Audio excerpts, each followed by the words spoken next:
Primera y segunda de Tesalonicenses. Lección número 3. Tesalónica en los días de Pablo. Hola querido. Para entender la Biblia correctamente es necesario entender el contexto histórico. Porque sabes, la Biblia no fue escrita en primer lugar para nosotros, sino para las personas que vivieron en los tiempos bíblicos. Sin embargo, esto no significa que no tenga valor hoy. La Biblia es el libro de Dios para la humanidad. Contiene los consejos divinos para los seres humanos de todos los tiempos. Pero el conocimiento del contexto en el que fue escrito ayuda mucho al entendimiento correcto de los principios que la Biblia expone. Por eso necesitamos conocer cómo era la gente en los días de Pablo, cómo pensaban las personas en aquellos tiempos y por qué Pablo dijo algunas cosas que a veces hoy nos resultan difíciles de entender. Veamos el tipo de personas que vivía en Tesalónica en los días de Pablo. Mira, Tesalónica era una metrópoli cosmopolita, habitada por gente de todo el mundo conocido de aquel tiempo. Allí en Tesalónica vivía gente de por lo menos 4 tipos. Primero estaban los bárbaros germanos, que habían traído consigo su religión pagana de muchos dioses. Era una religión politeísta. Y ellos traían también su cultura de guerra. En segundo lugar estaban también los griegos, procedentes del sur de Acaya y de las islas del mar Egeo.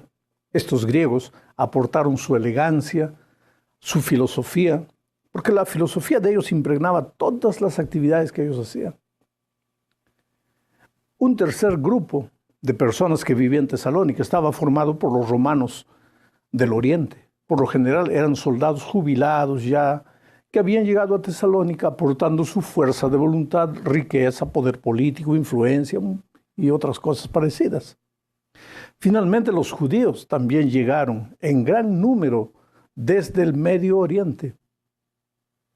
Y se dice que eventualmente 1/3 de la población de Tesalónica era judía, hebrea. Ahora, estos judíos llegaron a Tesalónica trayendo su fe, su ética monoteísta, así también sus prejuicios nacionalistas.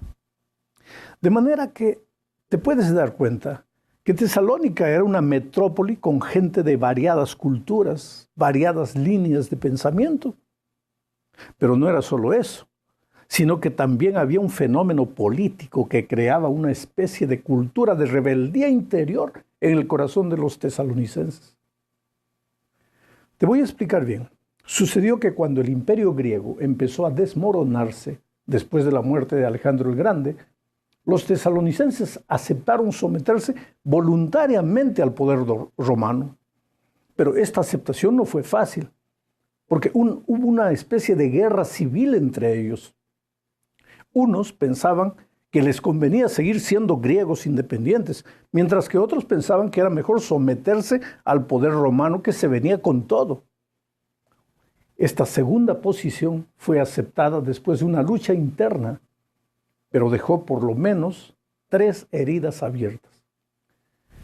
La primera herida fue mucha pobreza y generalmente tú sabes, quien sufre en estas circunstancias es la clase pobre, que se queda más pobre de lo que ya era antes de la guerra.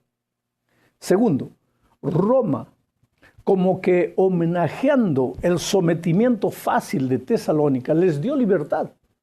Pero esa independencia era una falsa independencia, una independencia controlada por el poder romano. Tesalónica no pagaba ningún tributo, eso era verdad, pero era gobernada por las leyes de Roma, porque sus ciudadanos eran también ciudadanos romanos. Ahora, esa circunstancia dio origen a que los gobernantes de Tesalónica fuesen llamados politarcos. Este título, politarco, no aparece en ningún lugar en la literatura, pero se ha preservado en una inscripción del Arco del Triunfo en Tesalónica. Naturalmente, estos líderes vivían bien, lo que despertaba rebeldía en el corazón de la mayoría pobre. Finalmente, había un tercer factor, una tercera herida, que incomodaba a los tesalonicenses, y era el hecho de que, aunque aparentemente tenían libertad y los ciudadanos no pagaban tributos, la ciudad sí lo hacía. Un porcentaje de toda la riqueza nacional se iba a Roma, y eso ofendía a los ciudadanos tesalonicenses, despertando en ellos una especie de nacionalismo rebelde.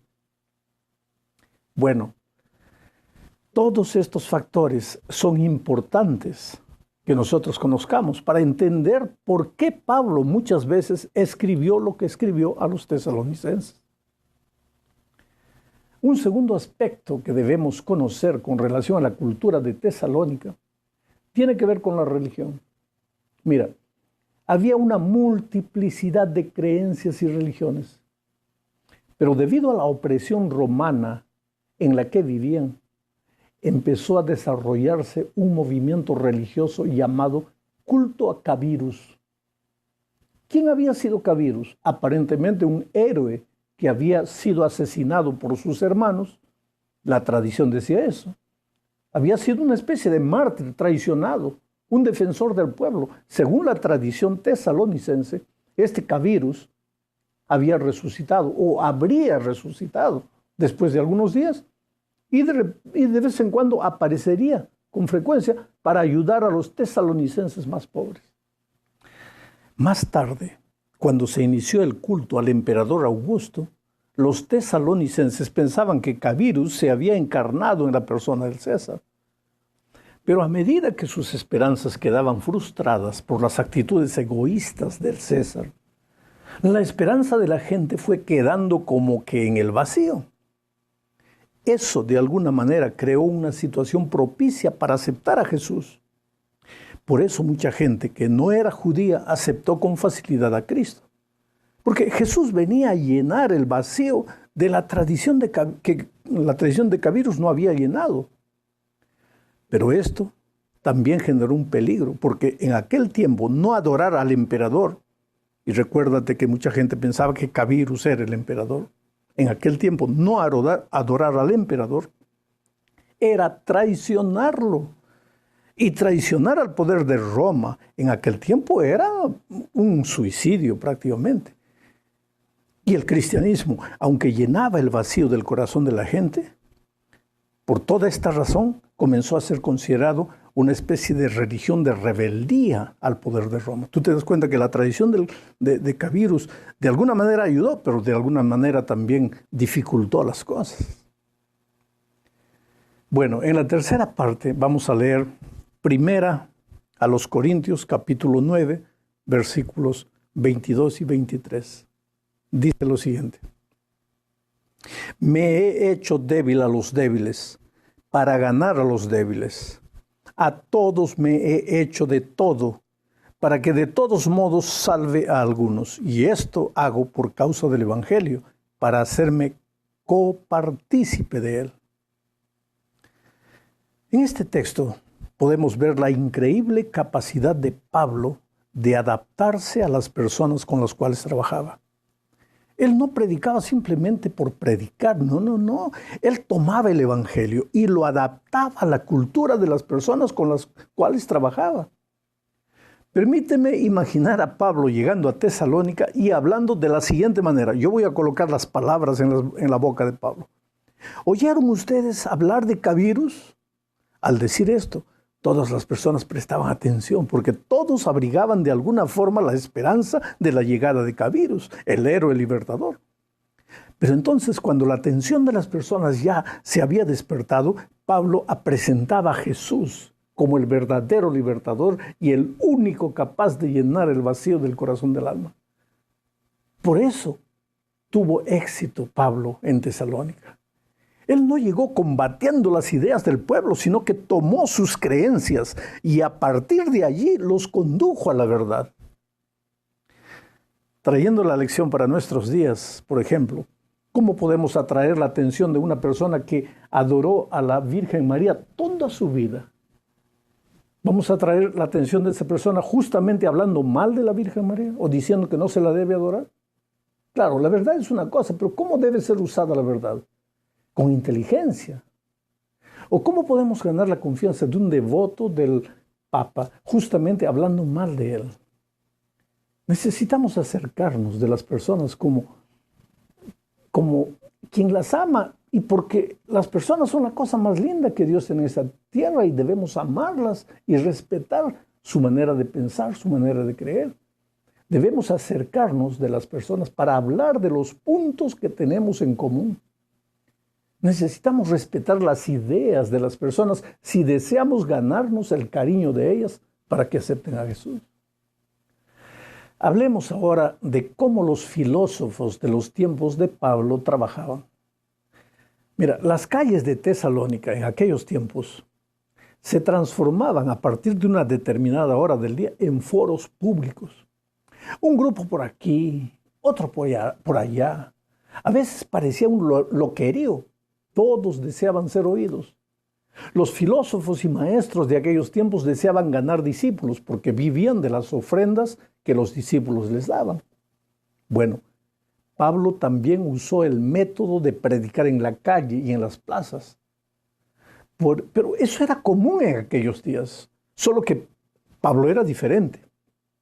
Y era diferente por varios motivos. Primero, él no se limitaba a predicar en las plazas, sino que también se reunía en las casas de los creyentes, algo que los filósofos no hacían. En segundo lugar, Pablo formaba una comunidad de creyentes a quienes les aconsejaba salir del mundo, entre comillas. O sea, les aconsejaba formar parte de un pueblo especial, con un estilo de vida diferente, con expectativas diferentes. A eso se le comenzó a llamar iglesia, que viene del griego eclesía, que significa los que fueron llamados. Finalmente, Pablo no solo exponía su mensaje, como los filósofos, sino que persuadía a sus oyentes a aceptar a Cristo. ¿Sabes, querido? La diferencia entre un discurso y una predicación es el propósito final. El discurso tiene como propósito la exposición de un tema. La predicación tiene como objetivo comprometer a la persona con el mensaje que oyó. Hoy es el día de buena nueva, hoy es el día de salvación. Hoy, no mañana, no el próximo año. Hoy, ahora. No puedes irte a la casa sin aceptar a Jesús. Eso es lo que Pablo hacía y los filósofos no lo hacían. Ahora, si tú eres un predicador y me estás escuchando, recuérdate, ¿cuál es el objetivo de la exposición del tema cuando subes al púlpito? ¿Simplemente exponer un tema y decir que Dios les bendiga? ¿Este es mi deseo y oración? No. El propósito final del mensaje es comprometer a la persona. Y no puedes salir del púlpito sin haber invitado a las personas a aceptar el mensaje que acabas de presentar, porque has hablado en el nombre de Dios con la Biblia abierta. Finalmente, querido, es necesario entender la importancia de los pequeños grupos y de las reuniones en la casa de los creyentes en los días de Pablo. Para eso necesitamos leer algunos textos bíblicos. Mira, el primero que vamos a leer es Romanos capítulo 16, versículo 5. Dice así: saludad también a la iglesia que se reúne en su casa. Saludad a Espeneto, amado mío, que es el primer fruto de Acaya para Cristo. La declaración es clara. Había una casa donde se reunía. Había una iglesia que se reunía en una casa. No hay cómo negar. El texto lo dice de manera clara. Pero vamos al segundo texto.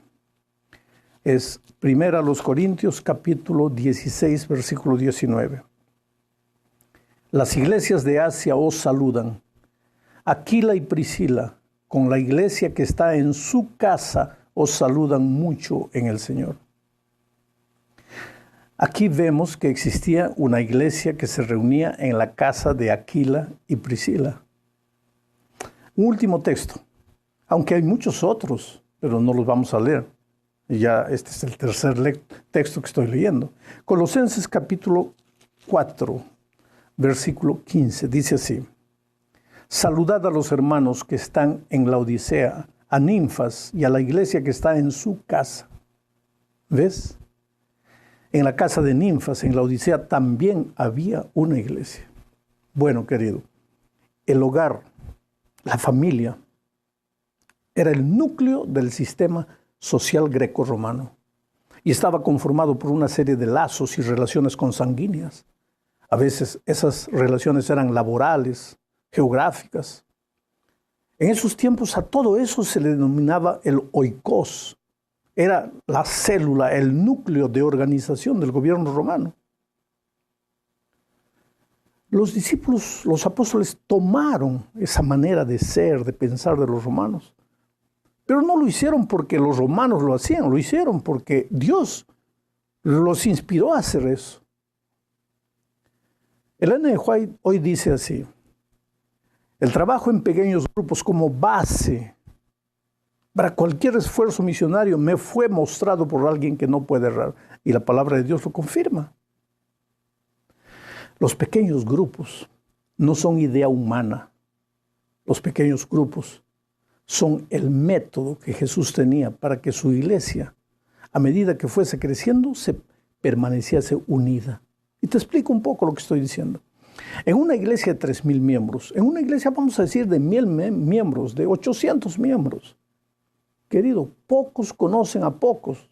No voy a decir nadie conoce a nadie, pero voy a decir pocos conocen a pocos. Y podemos discutir y podemos argumentar lo que queramos, pero esa es la verdad. En una iglesia grande, pocos conocen a pocos. Y si uno, por algún motivo, no vino un sábado, nadie se da cuenta que no vino. Y si no vino el segundo sábado, tampoco se dan cuenta que no vino. Y cuando se dan cuenta, la persona ya está completamente lejos de Dios y lejos de la iglesia.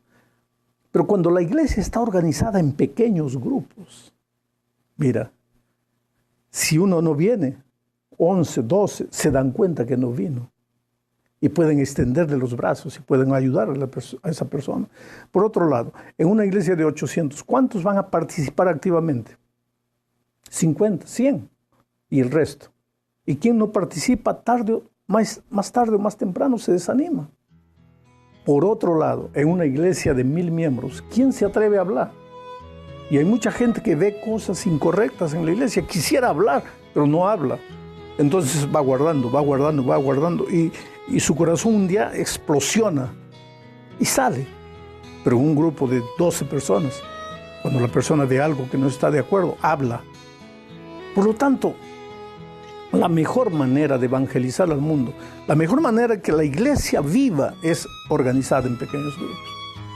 Y esto es un plan divino. Y la iglesia primitiva comenzó así. Y en los tiempos de la iglesia apostólica, en los tiempos de la iglesia de los tesalonicenses, la iglesia empezó a organizarse en pequeños grupos. Así comenzó la obra y con toda seguridad así va a terminar. Que Dios te bendiga.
butter or jelly, they use the thoughts in my head. The crunch of the toast, it tells me I'm alive. Swirling memories in the jam, sweetness I need to survive. Peanut butter and jelly, compromise in my hands. In a universe of chaos, they help me understand. When the world falls apart and tears blur my sight, PB&J, they mend my heart in the darkest of nights. With every bite I take, I find a piece of peace. The jar's almost empty, yet fear begins to cease. Peanut butter and jelly, compromise in my hand. In a universe of chaos, they help me understand.